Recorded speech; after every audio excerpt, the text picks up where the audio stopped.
चंद्रगिरी मामा थे नवा के हो, भक्ति से लगावो चंद्र प्रभु प्रभु के जयकारा,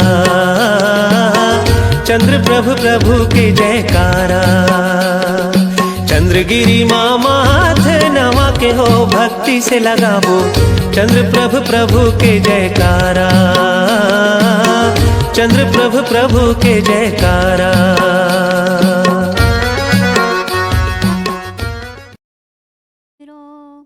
मंगलम गोतिमोगणी मंगलम कुंद कुंदार्यो जैन धर्मोस्तु मंगलम सर्वमंगल मांगल्यम सर्वकल्याणकारिकं प्रधानं सर्वधर्माणां जैनं जयतुशासिनं वन्दे विद्यासागरम्। आपने आप को आप में वर लिया, चेतना के स्वयं मैं प्रखर कर लिया। बीतरागी प्रभु हे महावीर जिन, आप के द्वय शरण मैं सत सत नमन, आप के द्वय शरण मैं सत सत नमन। अनंत अनंत सिद्ध परमेष्ठी भगवान की, कुंडलपुर के बड़े बाबा की, चंद्रगिरी के श्री चंद्र प्रभु भगवान की, शासन नायक महावीर भगवान की, आचार्य गुरुवर श्री विद्यासागर जी महाराज की, आचार्य गुरुवर श्री समय सागर जी महाराज की, परम पूज्य आरिका श्री तपोमती माता जी की।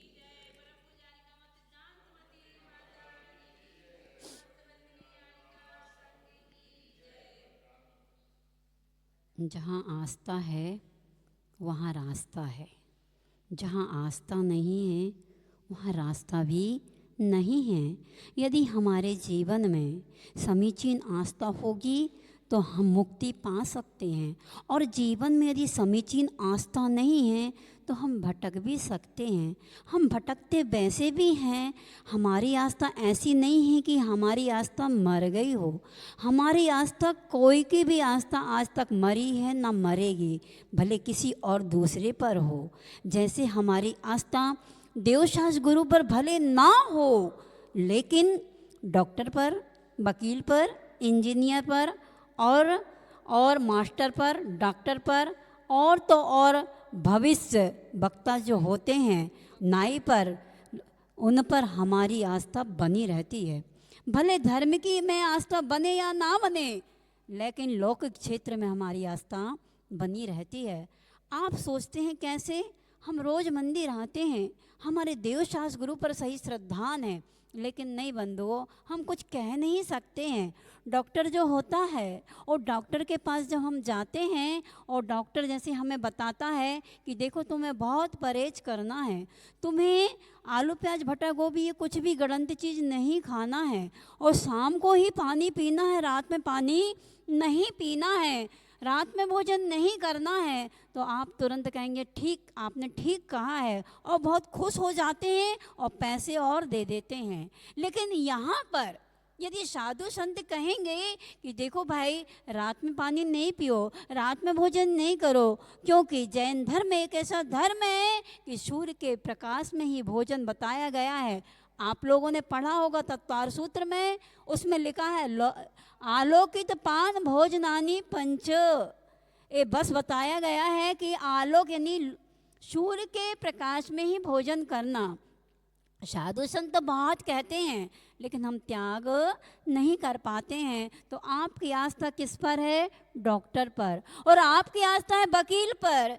यदि कुछ हो जाए तो क्या वकील को पैसा देंगे, घूसखोरी करेंगे, और इतना इतना पैसा दे देंगे, इतना इतना पैसा दे देंगे कि जिससे कि वो खुश हो जाता है, और आपको ये भी नहीं लगता कि मेरी जीत होगी कि हार होगी। लेकिन वही शब्द यदि गुरु महाराज कह दें कि देखो अपन को ऐसा काम नहीं करना है, ऐसे काम करने से हमें अदालत जाना पड़ेगा, हमें जेल जाना पड़ेगा, हमें वकीलों का क्या है जा कर के उनके चक्कर काटना पड़ेगा, तो हम नहीं मानेंगे। तो ये क्या है, वकील पर ज़्यादा श्रद्धा हुई, डॉक्टर पर ज़्यादा श्रद्धा ही, और आगे बढ़िए हमें शिक्षकों पर भी ज़्यादा श्रद्धा हो जाती है कि अपने छोटे से बच्चे हैं, हम छोटे से बच्चों को हम क्या स्कूल में पहुंचा देते हैं, वो 2-2 3-3 घंटा बने रहते हैं, और काश वहीं बेटा, वहीं बच्चा, वहीं बिटिया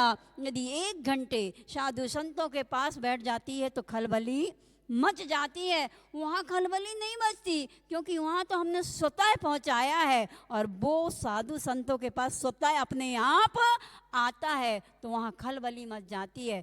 तो तुम्हारी गुरुओं के प्रति इतनी श्रद्धा नहीं है जितनी शिक्षकों के प्रति है। और भविष्य वक्ता की जो होते हैं वो तुम ऐसे हो, तुम ऐसा करना, तुम ऐसा करोगे तो आगे ऐसा हो जाओगे, तुम ऐसा करोगे तो ऐसा आगे हो जाओगे। लेकिन गुरु वही तुम्हें बताएगा कि देखो यदि तुम ये बहुत आरंभ बहुत परिग्रह रखोगे ना तो नरक में जाओगे, अल्प आरंभ अल्प परिग्रह रखोगे ना तो तुम मनुष्य बनोगे, और स्वभाव में यदि मृदुता जीवन में आ गई तो तुम देवगति में प्राप्त कर लोगे। ये तुम्हें गुरु के प्रति विश्वास नहीं होता है। तुम्हें कहाँ विश्वास है कि भैया मेरा आगे क्या होगा, आगे मुझ चलेगा कि नहीं चलेगा, मेरे जीवन में धन आएगा कि नहीं आएगा, मेरी बेटी तो ठीक जगह जाएगी कि नहीं जाएगी, मेरे आगे भविष्य का क्या होगा। बंधुओं, जब हम स्वयं अपनी कुंडली स्वयं लिखवा करके आए हैं, आए कि नहीं आए हैं, अपन कहते हैं जन्म कुंडली, लेकिन जन्म कुंडली नहीं है, वो मरण कुंडली है। क्योंकि हम जन्म से लेकर जितने हमारे वर्ष हो जाते हैं ना, उतने वर्ष तक की हमारी वो कुंडली बनती है। तो वो कौन सी कुंडली हुई, जन्म कुंडली हुई कि मरण कुंडली हुई। कुंडली तो वो ही, लेकिन जन्म कुंडली बोलते हैं, मरण कुंडली शोभाप्रद नहीं देता है। तो बंधुओं, आपकी श्रद्धा डॉक्टर पे है, आपकी श्रद्धा वकील पे है, आपकी श्रद्धा शिक्षा पे है, शिक्षकों पे है, और आपकी श्रद्धा कहाँ पर है, भविष्य वक्ता पे है। लेकिन यही श्रद्धा यदि हमें देश शास्त्र गुरु के प्रति हो जाए ना, तो हमारा क्या है, सम्यक दर्शन पुष्ट हो जाएगा। लेकिन हमारी श्रद्धा उन पर नहीं है। हो सकता है यदि हमें कुछ हो जाए तो हम भागते फिरेंगे, कहीं यहाँ पूजेंगे, कहीं यहाँ पूजेंगे। काश यदि तुम्हें ये श्रद्धा हो गई कि देव शास्त्र सच्चे ही देव हैं, सच्चे ही गुरु हैं, सच्चे ही छात्र हैं, यदि ऐसी श्रद्धा अपने जीवन में घटित हो जाए ना, तो हम माला माल हो जाएंगे। आपने देखा तो होगा, आप इस चंद्रगिरी में गुरुजी कितने रहे हैं, क्या वो सच्चे हैं कि झूठे हैं? बोलो, सच्चे ही देव थे क्या, सच्चे गुरु थे? यदि सच्चे गुरु नहीं होते तो आज उन्हें कोई पूजने वाला नहीं होता। सच्चे गुरु क्या होते हैं, ये आप लोग यदि सीख लो ना, कैसे हैं, परिग्रह से जो रहित होते हैं, निर्घ्रंथ साधु जो होते हैं। कहते हैं 24 परिग्रह भेद त्याग करे मुनिराज जी। यदि 24 परिग्रहों का त्याग यदि सच्चे गुरु होंगे तो इन परिग्रहों का त्यागी होगा। यदि सच्चे गुरु नहीं होंगे ना, तो इन परिग्रह के त्यागी नहीं होंगे। एक छोटा सा दृष्टांत है कि एक सेठ जी थे, उनका नियम था कि मैं रोज बिना मुनिराजों के, मुनिराज नहीं, सेठ जी थे, मुनिराज तो नहीं, मुनिराज ऐसे साधुओं के लिए, साधु जो होते हैं, मुनिराज नहीं, साधु। जब तक मैं साधुओं को भोजन न करा दूं तब तक मैं भोजन स्वयं नहीं करूँगा। रोज रोज का सेठ जी का सिलसिला था कि रोज रोज वो मुनिराज को नहीं, साधु को भोजन कराता था और उसके बाद वो भोजन करता था। एक दिन ऐसा हुआ कि उसके निमित्त से कोई भी साधु नहीं आए। अब उसे खलबली मची है, अब मैं क्या करूं, मैं भोजन कैसे करूंगा। एक दिन तो उसने उपवास कर लिया, दूसरे दिन फिर वाट जोती उसने कि हो सकता आज कोई साधु मिल जाए, मैं मुझे भोजन कराऊं। कहते हैं अतिथि देवो भवा, अपने लिए भी बताया गया है कि जब तक गुरुओं को, यदि जीवन में गुरु रहें, मुनिराज रहें, साधु संत रहें, पहले उनको कहते हैं ना, पहले दे आहार स्वयं बाद में करना। ये आप लोग पढ़ते हैं तो पहले छह ढाला में आया है कि मुनि को दे आहार, ऐसा है ना अम्मा जी। तो उनको आहार देने के बाद स्वयं भोजन करना चाहिए।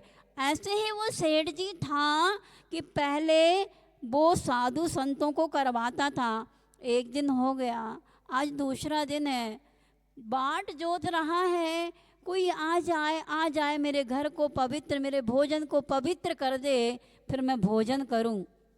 दूसरे दिन भी कोई नहीं आया, 2 उपवास हो गए। आज तीसरा दिन फिर हो गया, लेकिन साधु नहीं आया। अब तो उसकी तेला हो गई, कुलबुली उसे मच गई। अब क्या करें, बिना साधु के दिए में भोजन मुझे करना नहीं है।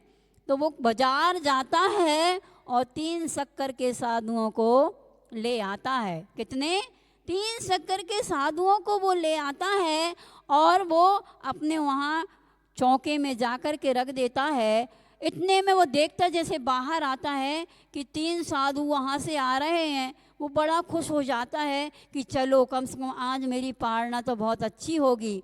तो वो 3 साधुओं को बिठाल करके और बाजार भागता है कि आज तो मैं अपने साधुओं को दही खिलाऊंगा। और वो दही लेने के लिए जाता है। यहाँ घटना घट जाती है कि उस सेठ जी का एक छोटा सा बेटा था, उसे बहुत ज़ोर से भूख लगी। तो वो माँ से कहता, माँ मुझे बहुत ज़ोर से भूख लगी है। माँ कहता, बेटा रुको, अपन साधुओं को आहार दे, भोजन करा करके फिर अपन भोजन करेंगे। नहीं माँ, मुझे बहुत ज़ोर से भूख लगी है माँ, वो जो है ना साधु, एक साधु मैं खाऊंगा माँ। तो माँ कहती, बेटा अभी रुक, अभी सेठ जी को वहाँ जाने दे, 3 साधु हैं, एक तू खा लेना, एक मैं खा लूँगी, एक सेठ जी खा लेंगे। कितने? एक तू खा लेना, एक मैं खा लूँगा और एक सेठ जी खा लेंगे। अब वो जो बाहर जो साधु थे उनने कहा, दाल में तो कुछ काला है, यहाँ तो कुछ और होने वाला है, अब मैं क्या करूँ? अभी तो सिर्फ पत्नी है और बेटा है, अभी सेठ जी नहीं आया है, नहीं तो मेरा तो बाल बांका भी नहीं बचेगा। और हुआ ऐसे, बार बार